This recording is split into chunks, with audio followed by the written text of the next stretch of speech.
বেশ মনে আছে। বাবা খুব ভোরে বেরোতেন আর ফিরতেন সবার ঘুমিয়ে পড়ার পর। না, প্রতিদিনই নয়, এই ধরুন মাসের 10 থেকে 21, 22 তারিখ পর্যন্ত। বাড়িওয়ালার সামনে পড়াটা এড়াতেই এই ভোর 5টা থেকে 12টা পর্যন্ত অফিস।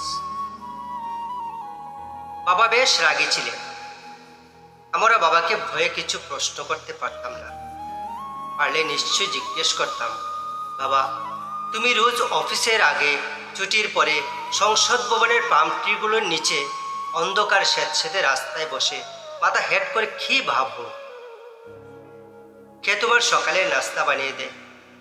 লাঞ্চ করো কি কখনো? বাড়ি ভাড়া দেবার তারিখ উত্তীর্ণ হলে আমরা দুবাই গিয়ে দাঁড়াতাম বাড়িওয়ালার সামনে, করুণ মুখ করে। উনি গলে যেতেন। এই হঠাৎ করুণ মুখ করার ব্যাপারটা আমরা বেশ ভালোই রপ্ত করে ফেলেছিলাম। মোটর বাইক পাশ কেটে বের হলে আমি হা করে চেয়ে থাকতাম। একদিন বাবা বলেছিলেন, শোনো আব্বা, নিম্ন মধ্যবিত্তের স্বপ্ন দেখারও একটা লিমিট থাকে রে বোকা। জবাবে বাবাকে সেদিন চমকে দিয়ে বলেছিলাম, বাবা, জীবনের মৌলিক চাহিদাগুলোর অপূরণের আক্ষেপ থেকে জন্ম নেওয়া সুপ্ত বাসনাগুলো যদি হঠাৎ ঘুম ভেঙে লাফ দিয়ে জেগে ওঠে, হাত ধরাধরি করে হাঁটতে চায়, সেও কি নিম্ন মধ্যবিত্ত হিসেবে অন্যায় হবে, নাকি সে উচ্চবিত্ত হয়ে ওঠার দৃষ্টতা? বলেই ভাবলাম, কি যে সব ভুলভাল বকে ফেললাম বাবার সামনে। বেশি বলে ফেললাম না তো? আমি নিম্ন মধ্যবিত্ত পরিবারের ছেলে। শিক্ষা, সততা আর আদর্শ যাদের একমাত্র সম্বল, তাদের অন্তত বাবার মুখের উপর এমন বাগ্মিতা মানায় না। গলির মুখে 3 রাস্তার মোড়ে কার্তিক বাবুর মুদির দোকান। তোমাকে ভয়ে কোনোদিন কিছু বলিনি বাবা। ভীষণ হাস্যোজ্জ্বল লোকটির মুখে আষাঢ়ের আকাশের মতো ঘুমরা হয়ে যেত আমাদের। আমাদের বাকির স্লিপ ধরা হাতগুলো দেখলে একটা লজেন্সও কোনোদিন চাইতে পারিনি বাকির কাতার কারণে।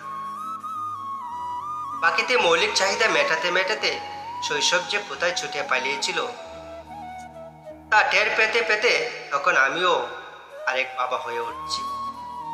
চাল ময়দার টুঙ্গাগুলোকে কেটে সেলাই করে কাঁথা বানাতাম। বছর শেষে আবার তাদের বিক্রি করে নতুন ক্লাসের সেকেন্ড হ্যান্ড বই কেনা। নতুন বই কেনার কথা তো কস্মিন কালেও ভাবতে পারিনি। আমিষবিহীন পেঁপে ভাজি, আলুর ঝোল, বেগুন ভর্তাকে কত দিন রাত পার করেছি। অন্য কিছু চড়া আছে, আমাদের বাজারের ব্যাগ চলে যেত সে সময়। অন্য কিছুর সামর্থ্য ছিল না বলে ঈদে পড়বে কদাচিৎ জুটেছে ফার্মের মুরগি। আমাদের পিটু পিটু ধুবাইয়ের জন্য একটাই শখের জিন্স প্যান্ট কিনতে পেরেছিলাম 300 টাকা খরচ করে, তাও 1 মাসের একটি টিউশনির বেতন দিয়ে। মা সেটা আলমারিতে তুলে রাখতেন। যদি কোথাও দাওয়াত করতো আমরা ভাগ করে নিতাম, কে গায়ে হলুদে যাবে সেটা পরে আর বরযাত্রী কে হবে। এমন কোনো অনুষ্ঠান ছিল না যে আমরা দুবাই একসাথে গিয়েছি।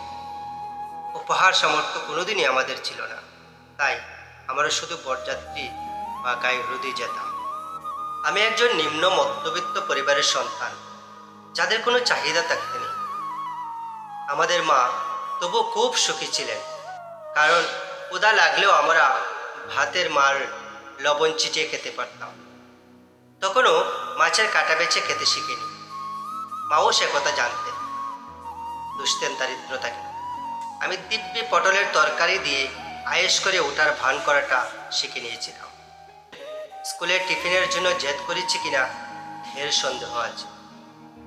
স্কুলের মাইনে দেবার 7 তারিখ পার হলে জন্টু স্যার দাঁড় করেই রাখতেন 1 পিরিয়ড প্রতিদিন। জানলে বাবা যদি কষ্ট পায়, তাই বলা হয়নি সে কথা কোনোদিন।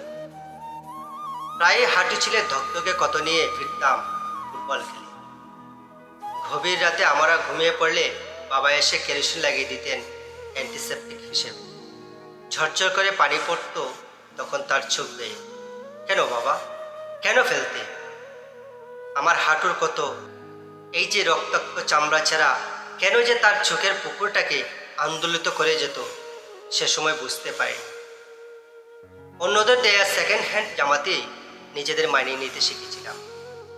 তবে আমাদের মাঝে ছিল পদ্মপুকুরের মতো ভীষণ লজ্জা। কলেজে, ক্যাম্পাসে বা আত্মীয় স্বজনদের কাছে আমাদের অবস্থান ছিল সুদৃঢ় ও মর্যাদা সম্পন্ন। বাইরের থেকে দেখে বোঝার উপায় ছিল না আমাদের ভেতরের দৈন্যদশা। কারণ ছোটবেলা থেকে আমাদের দুটো শিক্ষা দেওয়া হয়। এক, আমরা নিম্ন মধ্যবিত্ত পরিবারের সন্তান। আর দুই, আমরা সম্ভ্রান্ত পরিবারকে ধারণ করি।